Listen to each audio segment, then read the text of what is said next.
JoJo Siwa, she used to be this innocent child star who sold millions of bows with her face on them, was on Nickelodeon shows, and made kid songs with billions of views. But recently, she decided to make quite a drastic change to her look, personality, and brand to become this. JoJo Siwa 2.0. She wears dark makeup and says swears sometimes, guys. She cuts people off in traffic in her JoJo mobile, and she's gay. Like, really gay. Like, super gay. Okay, not that there's anything wrong with that. There's nothing wrong with being gay. But does every single shot of your music video have to be you kissing another woman? I got it the first time. This has been everywhere recently. I went into this thinking it was going to be a fun little video making fun of a cringy child star's failed rebrand, but the more I looked into it, the deeper I fell into this insane rabbit hole. In this video, I want to talk about how JoJo Siwa is trying to change herself into being edgy, and it's only coming across as insincere and forced, as well as her relation and praise of very controversial figures online like Shane Dawson and Colleen Ballinger, the dark secrets you'd never suspect that she would be holding, and her traumatic childhood, all to figure out, is this the end of JoJo Siwa? So back in 2013, JoJo Siwa started appearing on a spin-off of the show Dance Moms called Abby's Ultimate Dance Competition, which I found some clips of, and it's hard to watch. Let's face it, if you didn't want to be famous, you wouldn't be here. It's pretty clear from the jump that JoJo's mom was very involved in her career, seemingly too much. I would say it's my mission in life to make JoJo a star. My mission in life is to make her a star? If it was my mission in life is to make JoJo happy and she wants nothing more than to be a star, that would be one thing, but that's not what she said. She said, my mission in life is to make JoJo a star. That's gross. I don't know. This comment rubbed me the wrong way. JoJo went on to be on the actual Dance Moms show. Now, both of these shows are pretty questionable. Abby Lee Miller, the woman who was there to teach the kids how to dance, was often very strange around these kids. Not in like a Dan Schneider kind of way, but like just mean. She would often yell at them and harshly criticize them. She even screamed at our girl JoJo for not saying excuse me. Didn't tell us that. Then I would have put her in. Gia, do you know the order of the solos? JoJo! Have you learned nothing? Do not address her until she learns to say, excuse me, when two adults are speaking. Like, bro, she didn't do it. She didn't do anything. You were talking to another person, and then you had a pause in the conversation, so JoJo made her entry. There was like a solid 3 seconds where there was no speaking going on. JoJo clearly had the opportunity to jump in, so she took it. If she had interrupted them and said excuse me, it would have made sense, but there's no reason for JoJo to have said excuse me if she was literally not interrupting anything. Needless to say, people who were on this show as kids do not remember it fondly. But JoJo, on the other hand, says the good outweighs the bad. Anyways, Sammy's commented and she said the good outweighs the bad, and it is exactly that. The good 100% outweighed the bad. But that was for me, and for some people it might be the other way, and that's totally okay too and totally normal too. Which is a fair stance to have. I mean, it made you famous. It made you a millionaire. So I get where she's coming from, but it was definitely not that way for everybody. From Dance Moms, JoJo went on to act in a few TV shows, including The Thundermans, High School the Musical, The Zardvark, and more. She was also very big on YouTube with viral hits like Watch This and Boomerang. You have to scream them because they're in all caps. And even teaching Miranda how to twerk. Wait, what the fuck? What? That is the worst video that I've ever seen in my entire life. I'm sorry, I don't think you know. I don't think you know how to do this. Okay, what are you teaching me? It's called twerking. Oh. I don't have to twerk. You do? Yes, watch. Oh my gosh. How old are you? That's none of your business. You're never supposed to ask someone how old they are. Oh, that's weird. That's weird. How old are you? Don't ask me that. For context, Miranda sings 30 years old at the time. JoJo Siwa, 13. Yep. If you don't know, a little under a year ago, Miranda Sings, also known as Colleen Ballinger, was exposed for allegedly being inappropriate with child fans. In group chats and on stage, it got really gross. I made a video back in the day going over the situation more in depth if you want to check that out. But 13-year-old JoJo Siwa teaching 30-year-old Miranda Sings how to twerk. And this is far from the only collab that JoJo Siwa and Colleen Ballinger did together. They did a ton of collabs, and they're actually still friends to this day, even after multiple people came out exposing Colleen for having very inappropriate conversations with children, and knowing full well that JoJo herself met her before she was even a teenager. She still spoke out for Colleen. Are you friends with Colleen Ballinger still? Yeah. I would imagine if you're friends with her, you kind of met her when you were young. I was 12 when I met her. And she's always been nothing but kind to me. Her family, nothing but kind to me. The internet can take a lie and run so far with it, so far that it's to the point where you just can't do anything about it. JoJo, have you learned nothing? Just dismissing all of it by calling it a lie? That's fucked up. This is yet another example of JoJo defending someone who's largely been deplatformed due to their actions, and rightfully so. Alright, fast forward a little bit to 2021. JoJo Siwa had been on a slow and steady decline in popularity over the past few years, but she was no doubt continuing to make millions and millions of dollars off of millions of products that are in Target. But in January of 2021, JoJo Siwa came out as pansexual, which is great for her. I'm glad that she figured herself out. And you know, this shows a little bit of maturity. You know, she's starting to learn who she is as a person, and she's able to articulate it and share it with the world. So this is a good thing. It's showing maturity from JoJo, and this has to be the start of JoJo being a more mature person, right? No, not really. She pretty much continued to make more or less the same exact content that she had been making for years. In fact, she was still touring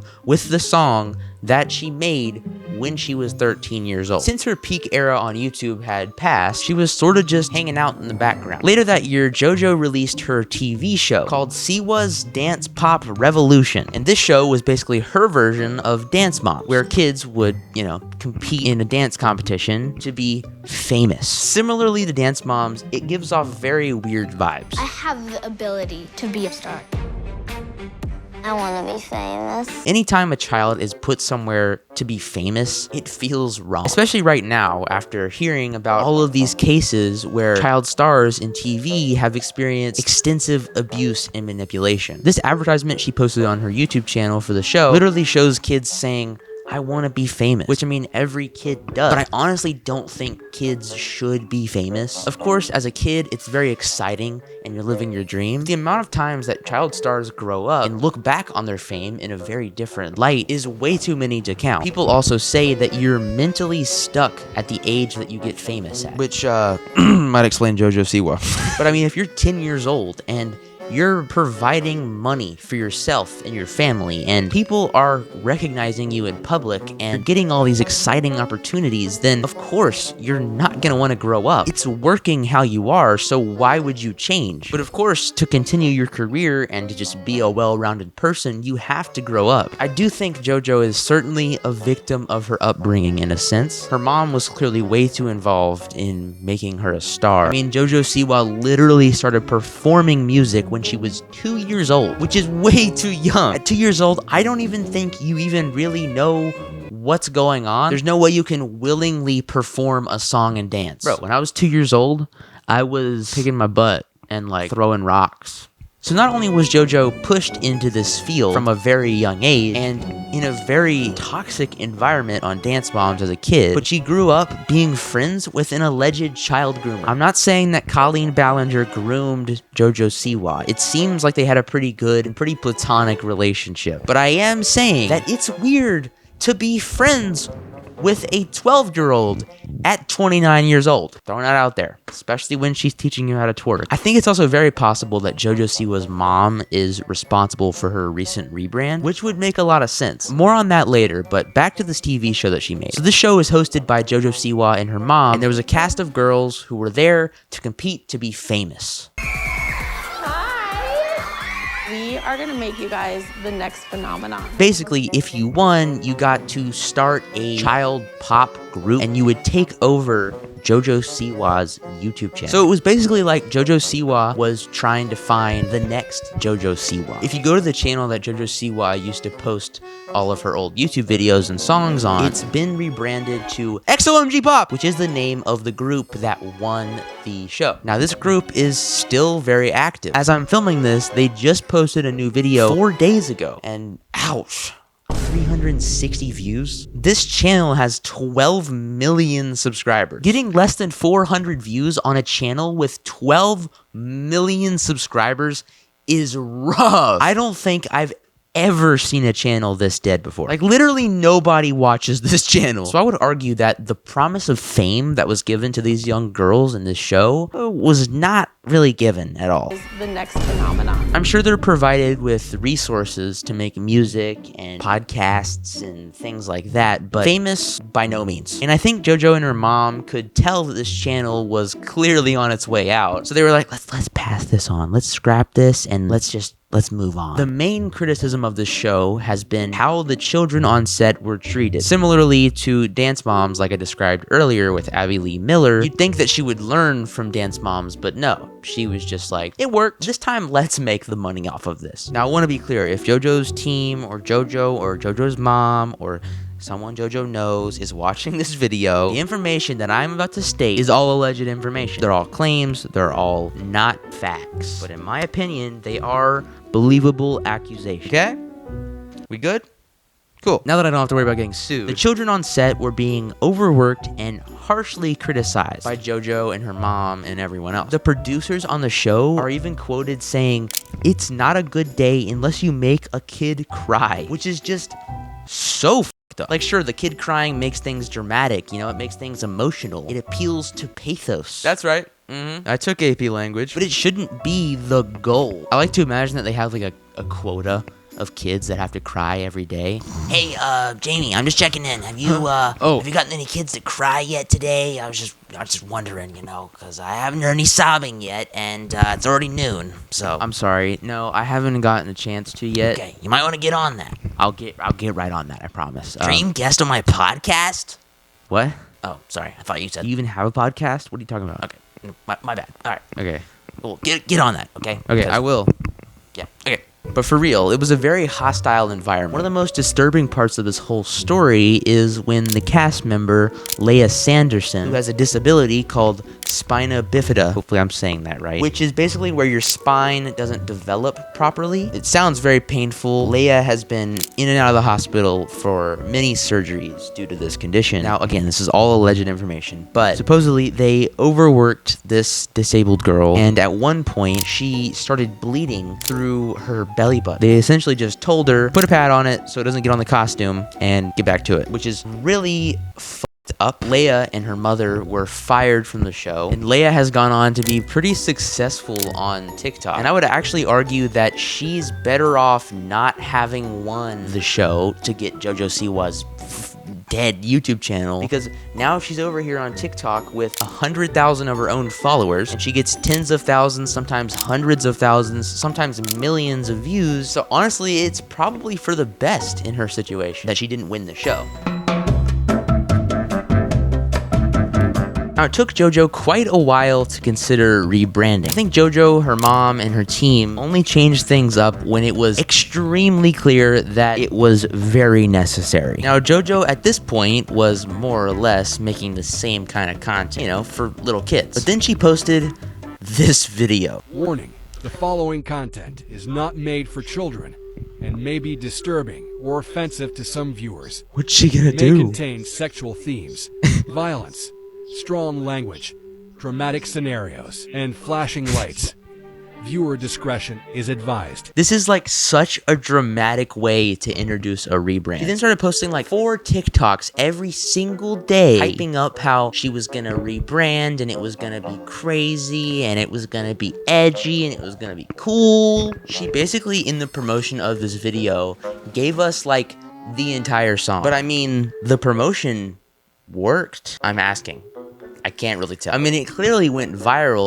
A lot of these videos have millions and millions of views, and people are talking about it quite a lot. I mean, clearly people heard about it, but like, I don't think it went viral in a good way. Not only did she post a shit ton of videos on TikTok, she also went on way too many interviews, which have all been clipped to hell. The most notorious clip on these interviews is Dream guest on my podcast?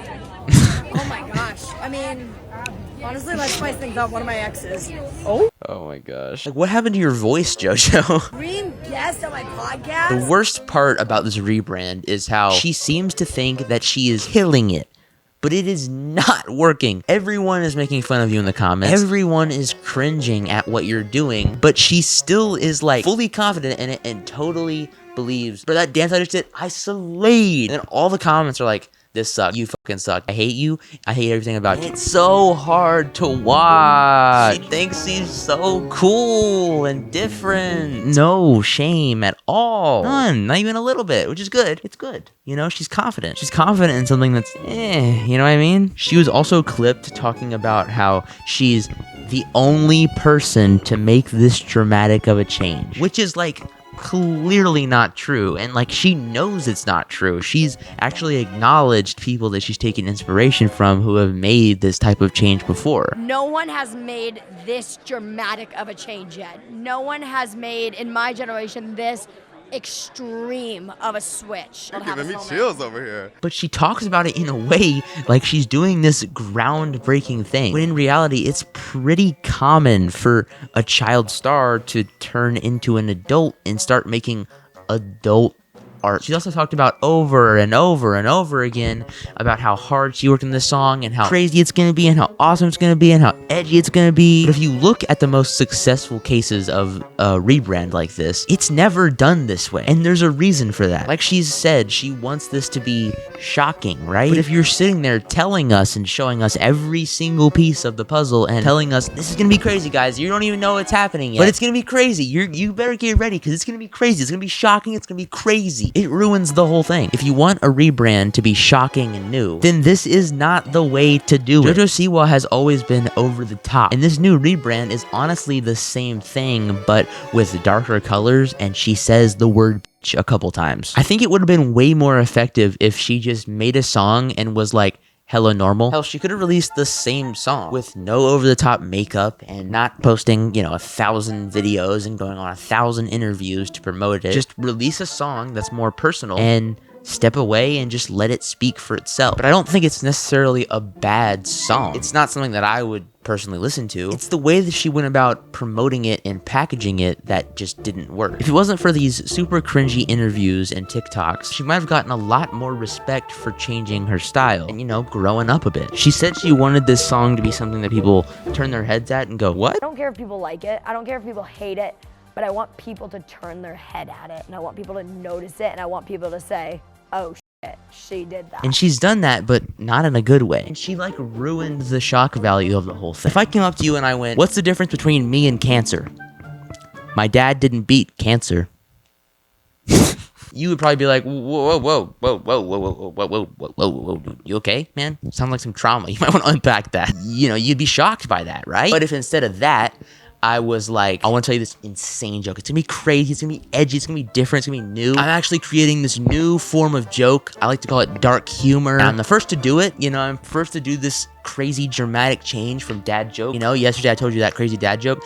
Today, I'm telling you a crazy dark humor joke. You guys are not ready for this. You ready? What's the difference between me and cancer? My dad didn't beat cancer.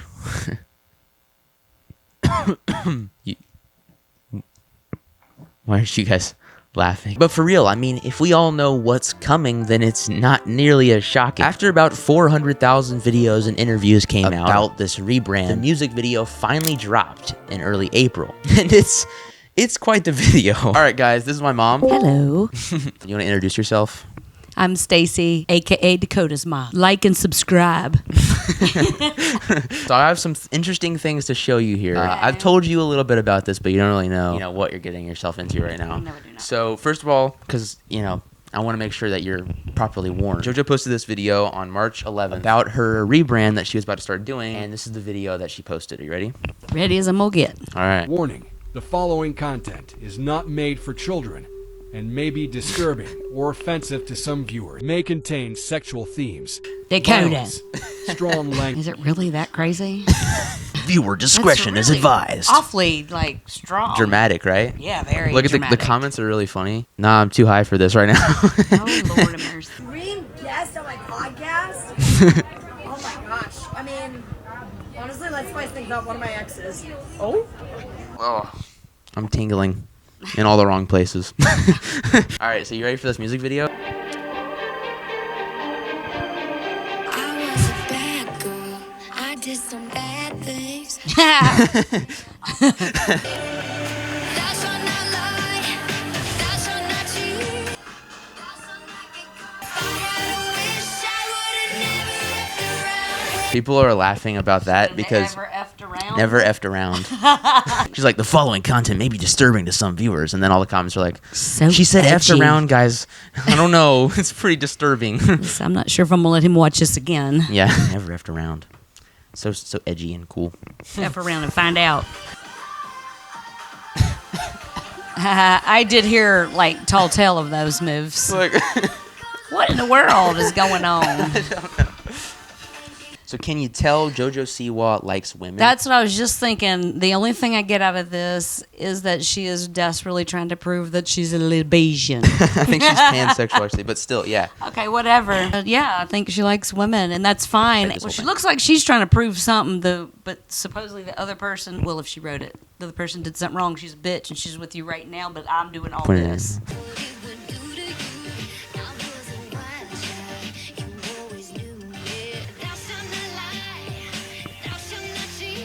So yeah, that's the original. That's Karma. Okay, I kind of like the original one because the preacher, and then when you've got the "Thou shalt not lie," "Thou shalt not cheat," Yeah, and it all makes more that. sense. I didn't know why she was on a boat, flopping around On a big giant yacht, and then flopping that girl around like- like a fish in she's, the Gene Simmons crawling. outfit. Yeah, I'm not getting all that. But anyways, that's JoJo Siwa's Karma. Hey, I would be okay to never see it again, but it wouldn't matter if it's in the background somewhere either. You're not gonna add it to your playlist? No, I'm not. Give it a letter grade. Well, I don't know Or what a your letters percentage. mean. A, B, C, D, F. Oh, Or 90% or D, I guess. D. Yeah, okay, Low but D minus. it doesn't make sense. It's a little out there. I didn't understand the lyrics with the video content, and I like this girl's better. Okay. Now, after this song came out, it was discovered that JoJo Siwa did not write this song. The song was originally recorded back in 2012 by an artist named Britt Smith. She had a music video and her own recorded version of this song, and she never ended up releasing it for whatever reason. And she sold it to the record label. Now, I'm not exactly sure. I think she either sold it to the record label, or maybe the record label had pitched it to her, but then she didn't end up going through with it, so they still owned it. And they gave the song, they pitched it to JoJo, and JoJo liked it. When people figured out that JoJo didn't write this song, people flamed her because she talked so much about how hard she worked on this song, and just for it to literally be stolen, well, not really. It's not like JoJo did really anything wrong here. As JoJo said, there's no such thing as stealing. There's no such thing as stealing. Really, JoJo? Really? There's no such thing as stealing? So you're telling me if I walked into your mansion's parking lot and, I don't know, maybe hot-wired your JoJo mobile and drove it away, that wouldn't be stealing? Just a question, because if that's the case, then I have a pretty interesting week ahead of me. But it's very common to not write your own song. She didn't exactly ever say that she wrote it. She said she worked hard on it, and the instrumental is a little bit different, so it's possible that that is true. And I mean, she still had to record her vocals, right? And she still had to do the singing and the dancing and stuff like that. So it's not necessarily false, but you could definitely argue that in some of these clips, it seems like she's implying that she wrote it, but she never explicitly said that she did write it. In fact, in some clips, she actually introduces the idea of working on Karma as I was pitched it. I was pitched it. I loved it, was obsessed with it, so I grasped onto it. The artist Britt Smith, who originally recorded the song back in 2012, actually released her version of the song now. I actually don't know how she legally did that, because like JoJo released the song, it's JoJo's now, right? Maybe they're still under the same record label and like the record label is making the decision. The Britt Smith version is actually charting like way higher than JoJo's version, which is like the best form of ratio. Absolute gold. Now JoJo has also teased another song at her shows, which turns out she also didn't write, which again is not illegal and not necessarily immoral. I mean, these artists gave up the right to these songs. It's well within her right to use these songs as her own. But if you want to be someone who's respected for their creativity, then using songs that you didn't write and didn't really change at all is just not the way to do it. It doesn't look good on a creative person if they're not coming up with their own ideas. And, you know, maybe she heard these songs and she was like, you know, this resonates with my story. This is what I want to tell. And that's fine. And it's totally cool that she's able to do that. But to debut with more than one song in your new era, you know, this new section of your life where you're going to be different and you're going to be unique. You can't really be unique if you're not making your own music. Do you feel me? Now, like I said earlier, I think JoJo Siwa's mom might be behind this rebrand because it does not feel natural. But it feels like JoJo has never really had that much control over her career. Her mom from the get-go was pushing her into this field, and I think that's why her rebrand feels so insincere. Because she's saying that she's grown up, but she's not making her own decisions. And her team is pushing her to do this rebrand to stir up more attention. People have also compared JoJo Siwa's makeup to the band Kiss, which for sure, it looks identical. And when she's been asked about this, she said that she doesn't know who they are. So potentially her mom slash her team slash both modeled her new rebrand off of Kiss. Maybe. I don't know. I'm speculating, but something about JoJo's rebrand just does not feel right. The promotion feels unnatural. The music video is a bit much. I don't think she's being herself yet. I'm glad she felt comfortable to come out about her sexuality, but other than that, I don't think she either knows who she is yet or feels that she can be herself. I hope for her sake that she figures it out, because this recent stuff is ruining her reputation. Or is it?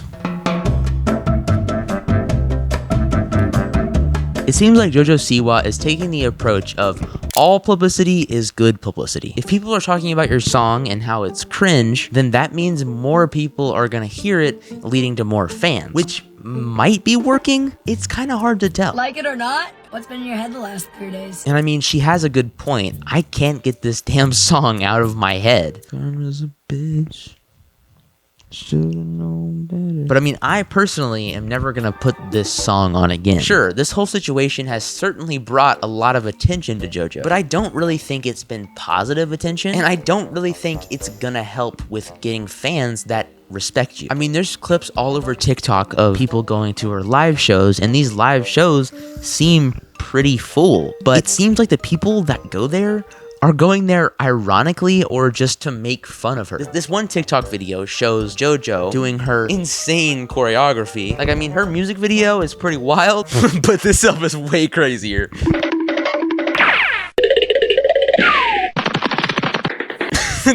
Bro. Okay. Some girl in the crowd, though, she goes, yeah, I don't really like her, but damn. I may not like her, but yeah. Oof, bro. Ouch. If you're performing to a crowd of haters, that's rough. Now, I'm sure some of the people there are actual fans of JoJo, but I'm pretty confident that most people who are there ironically. I mean, sure, at the end of the day, she's making money off these people, but it sounds like she wants to be a respected artist, and this is certainly not the way to do that. She posted this music video on a relatively fresh channel, and it got a solid 30 million views, and she's gained 300,000 subscribers, but I don't really think that most of them actually respect her. So is this tactic that she's doing working? I don't think so. Of course, she has fans, but I think that this rebrand was supposed to bring her a whole new audience of like older fans. But to be honest, I think the only people that actually are fans of JoJo Siwa are the people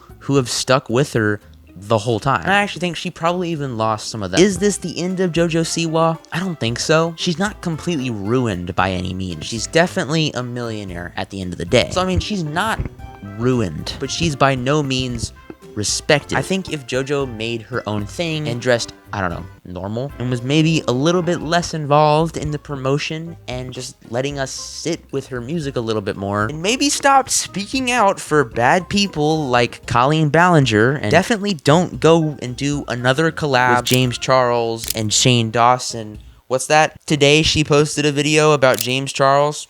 Great. No, that's awesome. And I think it would really help if she addressed the controversy that happened with her TV show, because those are very serious accusations, and right now they're a huge stain on her reputation. But right now, this is definitely not helping her career. It's only tarnishing it. Not necessarily from a financial perspective. I'm sure she's made a buttload of money off of this whole situation, but is the end goal money, or is it to be a respected artist that makes music that has millions and millions of fans? Because this is not working in that way. I do believe that with some hard work and a lot of time, she could fix it. But as of now, she does not seem to be taking this criticism constructively, and she's leaning even more into it. So if JoJo Siwa doesn't do the things that I just mentioned, then this might be the end of JoJo Siwa. Alright guys, thanks for watching this video. I really want to say thank you guys so much for all the support on the channel recently. And if you like my videos, consider joining the channel as a member. I just launched it. It's $5 a month. You get access to videos like this, early, uncensored, extended, as well as exclusive videos like Q&As and stuff like that. And you get a weekly live stream where I'm going to be talking about ideas and roasting you guys' channels and stuff like that. It's going to be super fun. So if you're interested in that, click the join button next to the subscribe button. And I love you guys so much. Thank you so much for making YouTube work for me. You guys have literally made my dreams come true. Thank you so much. All right. I'll see you guys in the next one.